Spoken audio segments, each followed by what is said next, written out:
my God, I was huge. Dan keeps telling me I was beautiful, and I love him for that. But I definitely was huge. So I had my baby. I stayed pretty big for the first couple of years. As you may know, it's not that easy when you first have a kid and you're home alone, and you didn't have the best models. And, I'd had lots of therapy, but then I'm working through all of the like, what if I fuck him up? I just am worthless. What have I achieved? I've done nothing. And the whole, how can I possibly? So a whole sort of identity crisis landed on you with motherhood. Absolutely. So which, by the way, is what the Playgroup is about, which is what my novel's about. Is becoming a mother, because I had two kids right next to 20 months apart at 37 and 39, and I went, where did I go? Because my identity that had been connected to all these other things was now, I used to joke what it says on my license now is Raina and Malcolm's mom. It doesn't even have my name on it. So it is. And part of the reason I wrote the book is I was like, why is nobody talking about this? Why is nobody talking about when you become a mother that you feel a little lost? On the one hand, I felt like not completely unlost because I had these children and I adored them and I loved being a mother and I loved that. But on another hand, you feel like I lost who I used to be, and nobody was talking about it. Yeah. Yeah.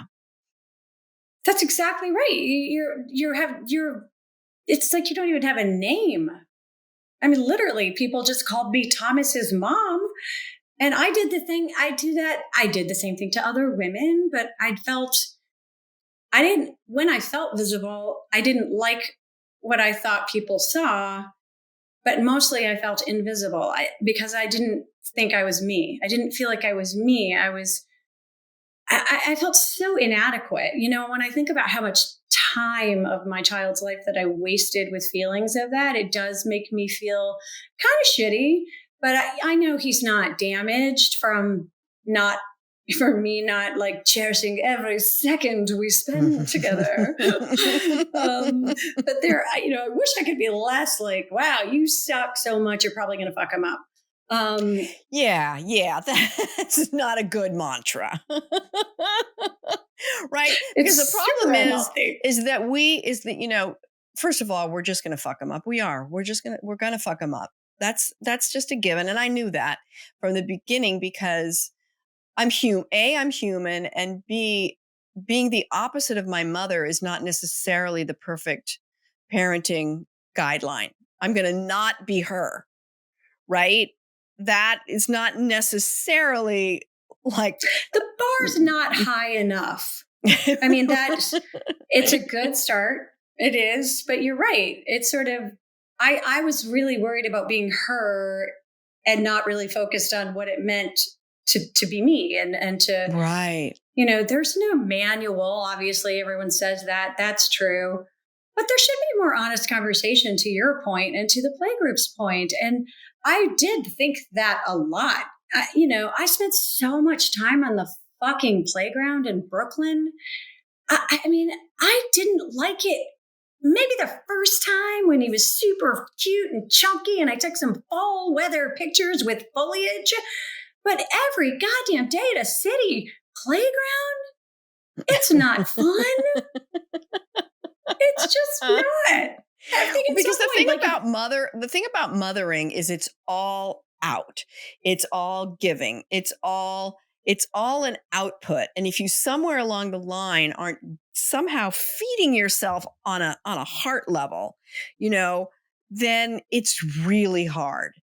And nobody, and just normally in our culture, we're not being told, you really need to feed yourself on a heart level. What have you done? We're starting to do that more now. Oh, did you meditate? Oh, what's your self-care shit? But like, that's part of the reason I started writing the Playgroup is because that fed me on a heart level, because that was something that was my thing and I like being creative. That made me have a sense of fulfillment that motherhood wasn't giving me. And aren't we told that motherhood should fulfill you? And if it doesn't, that you're somehow broken as a woman. Oh, yeah. And I was literally broken as a woman, which I wanted to address with Heidi El Haddad on a Thursday, a therapy Thursday, when you guys were talking about bonding. The one thing when you do is protect your child and attachment parenting and all that. But she said something about breastfeeding. I had a breast reduction and I couldn't breastfeed. And I can remember when I was in the hospital, I wanted to have they made these ridiculous contraptions that you tape this tube down your, non-working boob. Yeah. Yeah. And torture your newborn baby so that you can bond. And the nurse wouldn't help me. It was like 2:00 in the morning. And it was the first time I felt shamed about my inability to breastfeed. And it wasn't the last. Those conversations on the playground were, I felt the minute I said I Especially didn't in breastfeed, Brooklyn, right? Everybody's breastfeeding in Brooklyn, right? I think they're it's just mandated. walking around with kids dangling from their nipples, and it's if you can't going in and out of Whole Foods, there's no excuse. They're working the green market. They're at the co-op. Oh my goodness. And, I also didn't feel the need to explain myself to people. I could tell we're just like, I'm going to judge you no matter what. I wanted to do it, but there was no guarantee that I had a breast reduction. There was no guarantee that I would be able to. And Thomas, for a little, they were like a little ounce would come out after, 30 minutes of pumping. He called on pretty quickly. And the lactation specialist came in. Yeah. And I said, I had breast reduction. And so at first she was like, oh, hi, nice to meet you. Like, the breast is best and you're going to have motherhood is easy and wonderful. And then I told her I'd had a breast reduction when I was 18. I was 32 when I had a kid. Who plans that far in advance when you're 18? And I'm assuming you had a breast reduction because they were pretty damn big.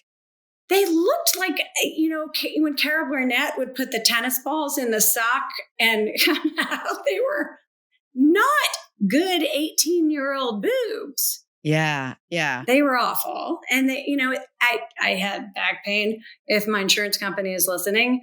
And they're listening. It was horrible. I'm still hunched.